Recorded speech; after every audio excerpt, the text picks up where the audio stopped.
A common BRICS currency to challenge the US dollar, a very far fetched notion, experts say.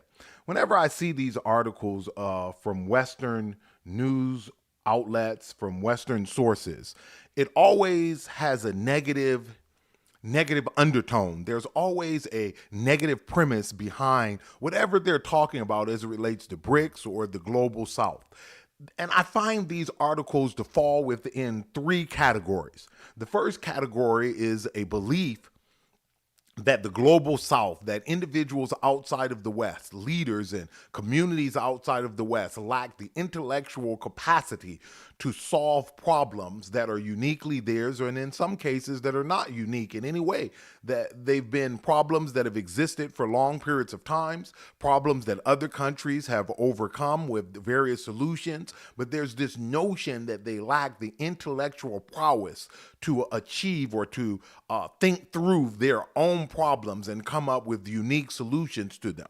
The second category that these articles typically fall into is the belief that somehow these countries and peoples are flawed, that they're flawed because of their geography.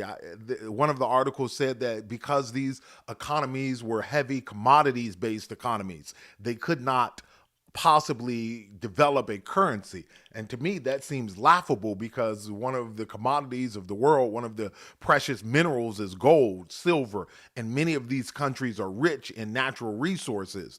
And to have those resources would help them, not harm them, from creating currencies and reserve currencies. So it's always something wrong with geography or something innately wrong with them. There's something that puts them at a strategic advantage. That's the second category.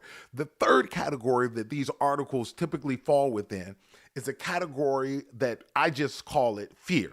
It's projection. They're afraid of what could be in a world where individuals choose their own path, where individuals do things that are not sanctioned or approved by Western sources or Western leaders.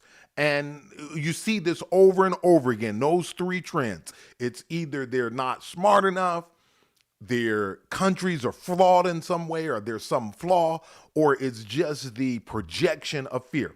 The difficult realities of the BRICS de-dollarization efforts and the renminbi's role. I looked at this, and once again, it falls in those categories. When you start to read down through the article, it starts to, the undertone of it becomes clear that there's something wrong with them.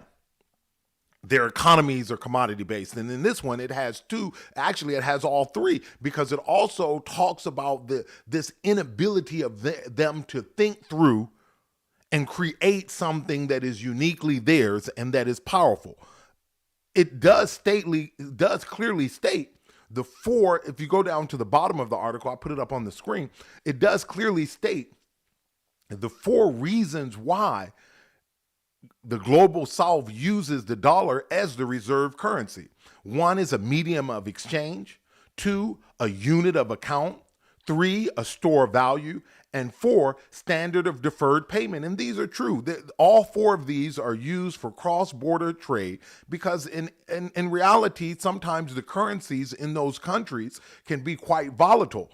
And to accomplish these things, they turn to the US dollar. But that doesn't mean that the US dollar is special in any way, that just why, like they're turning to the US dollar, they could turn to another currency. They could turn to a BRICS currency that would achieve these same four things. There's nothing inherent in the US dollar that makes it the only currency that could ever exist that could accomplish these four things. Before it was the British pound. Before that, I mean, you go all the way back, the Roman Empire. You go all the way back to other empires. The reserve currency around the world has changed for centuries. An ultimate reserve currency has always been gold, precious metals, and these economies being rich in gold. And we're going to get to that because later on I'm going to talk to you about what Zimbabwe is doing, which I think is really the wave of the future for Africa and countries that are commodity rich. But there's nothing spectacular about the US dollar that would mean that these four things couldn't be achieved by some other currency or some other means. The question is, how did the US dollar become the world's reserve currency? And it's clear the post-war emergence of the US, and we're talking about World War II, as the dominant economic power had enormous implications for a global economy. At one time, US gross domestic product, which is a measure of the total output of a country, represented 50% of the world's economic output. After World War II, after the devastation, after the just total destruction of Europe, destruction of significant parts of Russia, China, Japan, all of these countries, all throughout Africa, the entire world had been touched by the devastation of World War II. It's not remarkable that the United States, because of geographic positioning, but also the fact that they came into World War II rather late in comparison to the other combatants in the war, was the last man standing as it relates to global output and to global trade and the ability to maintain their GDP and production. And as a result, in the Bretton Woods Agreement, delegates from 44 nations formally agreed to adopt the US dollar as an official reserve currency. That was it. It was just out of necessity. But the reality is the reserve currency, the US dollar, in 1944 is far different than the US dollar today. The US dollar in 1944 was backed by gold. There was a commodity, there was a precious metal that underpinned the US dollar. And so while the dollar was being used, what was behind the dollar was gold. And so, yes, it became the reserve currency, but I wonder if they had seen the US dollar for what it is today, would it have been given the same place and the same leniency and dominance in the world economy? Because when we look at the trade deficits, and we're going to talk about that in a minute, the trade deficits, when we look at the national debt, when we look at the budget deficits that the United States is running on annually, every 100 days, the United States add $1 trillion to its national debt. Is that sustainable? And can you have the reserve currency when your politics, the debt ceiling fights, when your politics, the fights over budgets and all of the other things are continuously just coming up year after year, cycle after cycle? That was one of the things that caused the downgrade in the United States credit score, was these debt ceiling fights. Look at this. The dollar status as the leading reserve currency has been called the exorbitant privilege. It has been a privilege that has been afforded to the United States by the countries of the world. And privileges, now I like this term privilege, because driving, we know, is a privilege. In order to drive, you have to follow certain rules. You have to have certain things. Your car has to meet certain regulations. You as a driver, physically and mentally, you have to follow certain standards, as well as you have to meet certain regulations. You know, that's why they give seeing tests, and you have to do all these other things to get a driver's license and to be permitted to drive. Anything that is a privilege is not necessarily a right. And when we look at the talk about the US dollar as the reserve currency, it's often presented as a right, not as a privilege. Privileges, when abused, can be withdrawn. Privileges come at the consent of those who buy into and offer the privilege. But just as they've offered it or consented to something, they can also remove that consent. And I think oftentimes when we think of the US dollar as the reserve currency, it's presented as a right of the United States instead of a privilege agreed upon by the world. And in this instance, a privilege agreed upon by the global South. And just like they agreed, they can take it away. There are two main concerns with the abuse of this privilege.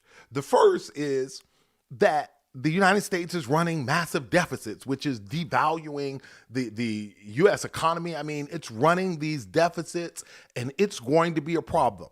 when the federal debt becomes such a large portion when compared to the GDP of a country, it is a sign that there's trouble ahead. And when it's growing and not decreasing, and the only reason that the United States can do this is because it has the reserve currency. It is able to borrow money at a reduced price because it is the reserved currency. And the demand for dollars in order to do trade throughout the world is so high, individuals are willing to allow this instability to exist. The other thing is the trade deficits. It's not only the deficit, the financial deficit that the United States is running with its national debt just growing, but it's also the trade deficits. The purchase of goods can be manipulated when you have the reserve currency. And we'll see from the data that that's exactly what's going on. I want to thank you for watching the program and ask you to drop a comment in the comment section, follow us, leave us a like so that we can grow the channel. I appreciate your tuning in to our programs twice a week.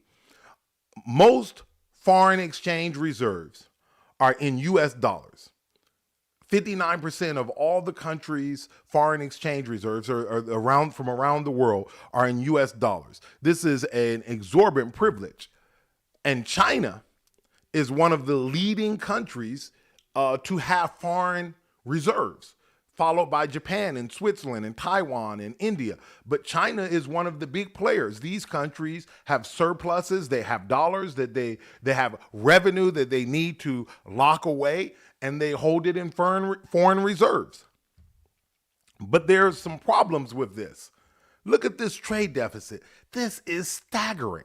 The United States imports so much more than it exports. Yes, we know that the United States is a technology-driven, a service-driven economy. It is not a commodity or an industrial or type of economy, but this type of trade deficit, you could only run this if you had the global reserve currency. But here's what the problem is. Here's the Council on Foreign Relations has told us what the fly in the ointment is, and it's a big one. Some experts, including U.S. Treasury Secretary Janet Yellen, say that the aggressive use of sanctions could threaten the dollar's hegemony. Sanctions are an effective tool, but we have to be careful, CFR's Ben Steele told NPR. It's like overprescribing an effective antibiotic. It encourages the development of new strains of bacteria and that are resilient to the antibiotic. Following Russia's invasion of Ukraine, an increasing number of countries, including U.S. partners such as India, have explored ways to continue trading with Russia that don't involve the dollar. Meanwhile, the Chinese renminbi has become the most traded currency in Russia. Here's the problem. If you abuse a privilege, as I said before, if you abuse a privilege, that privilege will be taken away. The privilege is the trust in the stability of the United States and the trust that by extending the privilege of being the global reserve currency, that it will not be mishandled and will not be weaponized against you or potential partners. And the weaponization of the US dollar, that is to say, the use of the US dollar to punish countries. When I see the sanctions and the other regimes targeted at countries in Africa, not because they've done something militarily, but because they have a religion that is not approved or agreed upon, religious beliefs about family and about male and female relation. Just because they have those beliefs, the United States has placed sanctions on many of those countries. That is an abuse of power in the eyes of the global South. No country should be able to dictate the religion, the God that another country chooses to worship. From a geopolitical standpoint, to hold the reserve currency is to not be in a position to use it to choose sides in military conflicts. And you only have to do it one or two times. And countries around the world begin to realize, hey, this is more risk than the benefit is worth. It's more risk associated with it. And that's why you get this movement for the BRICS countries to develop their own currency, their own means of trading with each other. They are chipping away. No, it won't be a crumbling. No, it won't be a total collapse, but they are going to chip away at the power of the United States to use the dollar, the reserve currency, to use sanctions, to use SWIFT, the processing system for transactions, to use those to further a political agenda that is unipolar, that is one-sided, that is centered around the interest of one group on the planet. Look what the Investing News Network says. Here are the benefits of a BRICS currency: strengthening economic integration within the BRICS countries, reduce the influence of the U.S. on the global stage, weaken the standing of the U.S. dollar as a global reserve currency, encourage other countries to form alliances to develop regional currencies, mitigate risks associated with global volatility due to unilateral measures. And it goes on, and there are other articles that are out that talks about the benefits of the BRICS countries, the benefits of the global south, the benefits of the world having an alternative to the US dollar. BRICS nations say new currency may offer shield from sanctions. This is the same thing that the Council on Foreign Relations is saying, the same thing that Janet Yellen is saying. The overuse of sanctions, the overuse of banning individuals from the SWIFT system, banning countries from the SWIFT system, has led to these countries figuring it out. They do have the ability to figure out the situation, to adapt, and to become immune to sanctions. And we see that from, go back and watch the video that we did on how sanctions failed against Russia. And you'll see in that Russia didn't develop the playbook. The playbook had been developed and Russia just supersized it because Iran had been avoiding sanctions. China has been under different trade sanctions and trade restrictions. Other countries have had to deal with this. And so when they used it against Russia, thinking it was going to be a shock and awe, go back and watch that video. We get into it considerably. BRICS nations say new currency offers shield from sanctions. This is where we're going. This is where things are headed. What and where are Russia's 300 billion in reserves frozen in the West? Think about it. If you will freeze $300 billion of reserves, this is money that is not yours. This is money that a country is holding to pay its debts, to facilitate cross-border transactions, to facilitate its economy. If you can take that and you do it once, then you turn around and do it again. At what point do the countries of the world say this is a risky proposition to hold? And I'm not saying they're going to dump the dollar. That's not what this video is about. I'm not saying that the dollar will be removed and thrown into the dustbins of time. No, but they're going to reduce their exposure to the geopolitical nature of the Western financial system. When the Western financial system says, if you act in a way we don't agree with, we will impose sanctions. And there's a whole plethora of sanctions associated. It's not just the use of the dollar, it's the use of the SWIFT system. It's the cutting off of the transportation routes. It's the embargoes. It's the consistent weaponization of economics to try to harm the local populations of these countries that disagree with the West. If you take $300 billion from a country and use it for whatever purposes you desire, that you think are, why would other countries leave their money in the US dollar, leave their money exposed to this type of risk? That's why when you look at the Chinese articles in Chinese newspapers, you see it constantly. China must cut U.S. treasuries in orderly fashion, maintain balance of trade amid rising risk. Ex-central bank advisor. There's lots of scholars in China, lots of scholars in India, and India is a partner of the United States. But they're all looking at the risk associated with sanctions, the risk associated with debt, deficits, and the privilege that has been extended being taken advantage of. Look what China's actually doing. These are Chinese holdings of U.S. treasuries. Look how it is falling off of a cliff. It is just going down, down, down, down. It was going up. Then all of a sudden, when global tensions began to rise, it has just started to fall off a cliff. And since the Russia-Ukraine war, the rate at which China is reducing its exposure has accelerated. What is BRICS? What is a BRICS currency?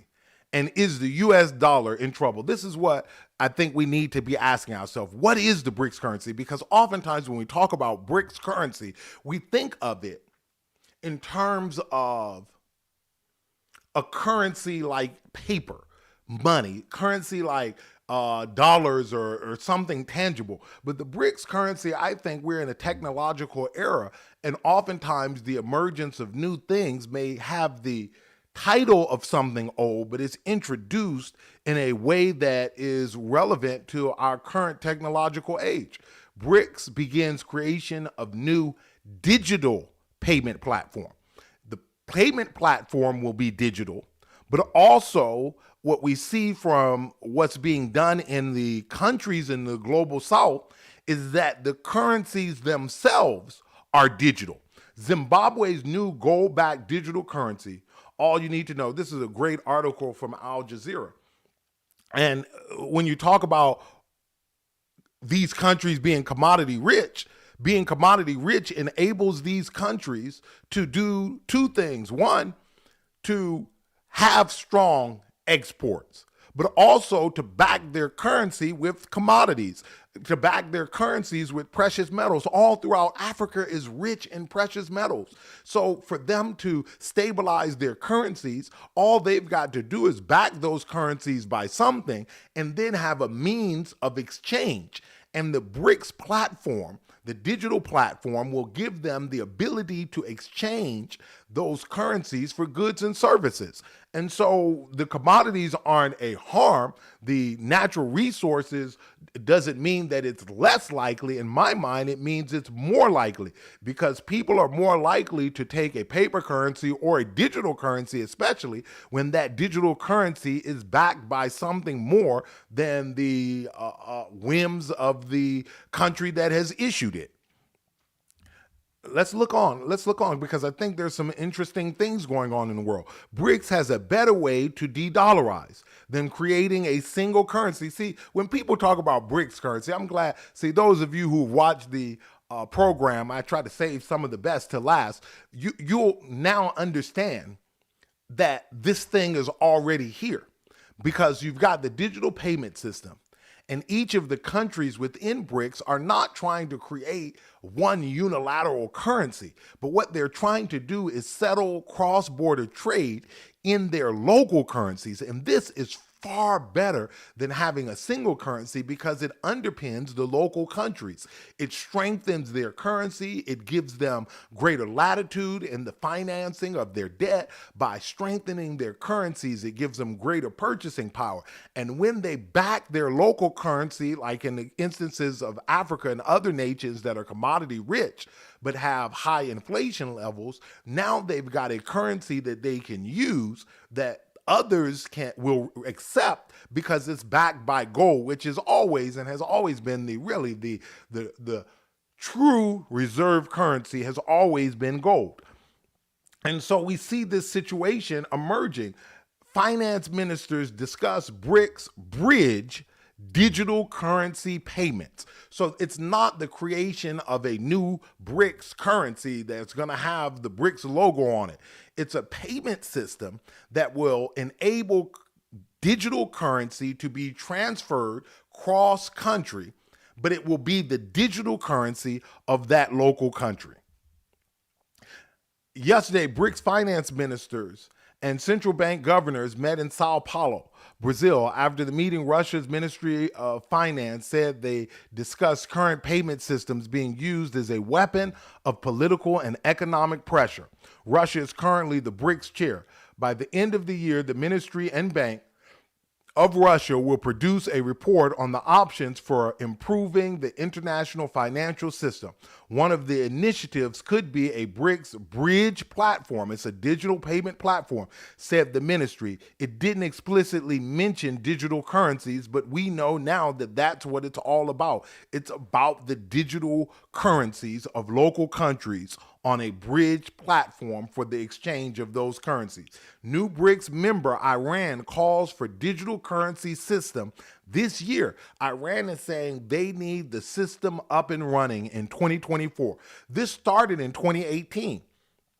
So a lot of times when people are talking about the BRICS currency, they started this process in 2018 and it has moved along. And now with the admission of new countries, with the admission of new partners, they're saying now is the time to launch out, to establish the payment system, to send it live, and to have the currencies to be able, and we see news articles all the time, cross-border trade, Saudi Arabia selling oil in local currencies. That's all a part of this de-dollarization effort. So when people say it's far-fetched, how can something that's already here be far-fetched? How can something that India, China, Russia, South Africa, Brazil, they're already doing it and testing out the systems now, and we see an increase in this cross-border trade being settled in local currencies.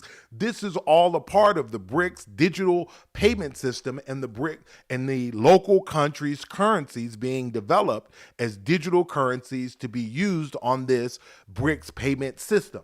And it's happening now, so it can't be far-fetched. BRICS prepares to launch currency in 2024. They're saying launch currency, but we understand from our research that it's not a actual currency, it's a digital currency. Look what this BRICS Pay. The latest development and integration update is BRICS Pay. BRICS Pay is the platform that they're going to use, or that they're already using, for the settlement of these cross-border transactions.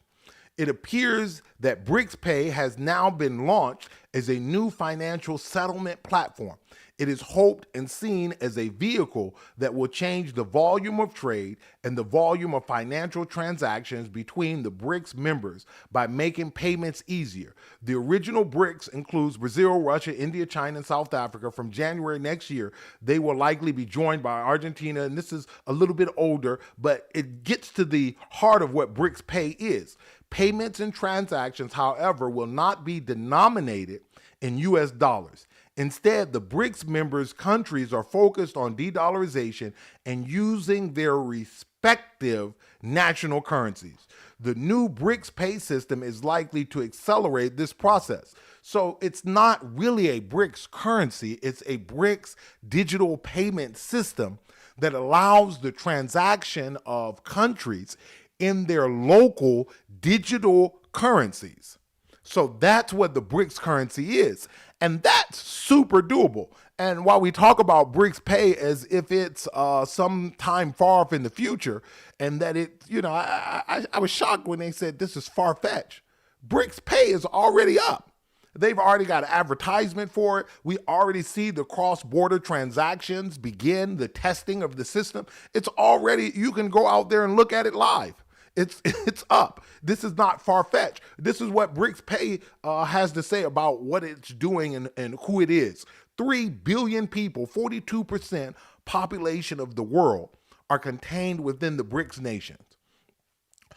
30% of the land area of the world is within the BRICS nations. 26% GDP of the world. And we know that when we account for purchasing party parity, go back and look at that BRICS versus G7 video. I talk about purchasing party parity. This is in nominal dollars, but when you look at and you account for the differences in currency and inflation, you see that the BRICS nations' GDP is much closer, or is very close to that of the G7, if not above the G7 when it comes to purchasing power parity. 20% exports and imports of the world are contained within the core BRICS group. BRICS Pay set benefits from a combination of traditional payment systems and new technologies such as central bank digital currencies, decentralized finance, and tokenized assets, secured money. BRICS Pay is an expansion of payment options for companies and citizens of participating countries, as well as for the entire world and all existing or emerging payment solutions. And one of the key to BRICS Pay is that it will not be. This is one of China's and India's push to the global south. Their calling cards is that they will not use their finance, their loans, their payment system, their currencies as a way to control the religion, the politics, the geopolitics of any nation. That currency and trade will be a separate issue from political maneuvering. And that's really appealing to countries like Iran and other countries that are sanctioned. And that's really appealing to lots of countries who don't want to see themselves in a situation where sanctions come because they've done something locally, something in their own interest, something religiously. And now they see their reserves or sanctions or embargoes or other pressure tactics centered around their economy and undermining the well-being of their people, undermining the stability of the political system, and causing great upheaval in their country just because they chose their own path and it wasn't an approved path by some external organization or external group. So BRICS Pay, they tell you what these are 6 of the 9 principles. And I encourage you to go out there and take a look. Decentralization, interoperability, justice, equal rights for all parties involved in financial transactions, inclusiveness. There's not a shutting in or saying you're out. Anyone who wants to be in and can be in because of the country they live in, they want you to be a part of it because they realize that inclusion is a great source of power. Responsibility. All parties involved in financial transactions must be held accountable for their actions and decisions. You've got to be held accountable if you're going to do a transaction on BRICS Pay. It's not a situation where you can take reserves or collect revenue and not deliver the necessary goods and services. And efficiency. These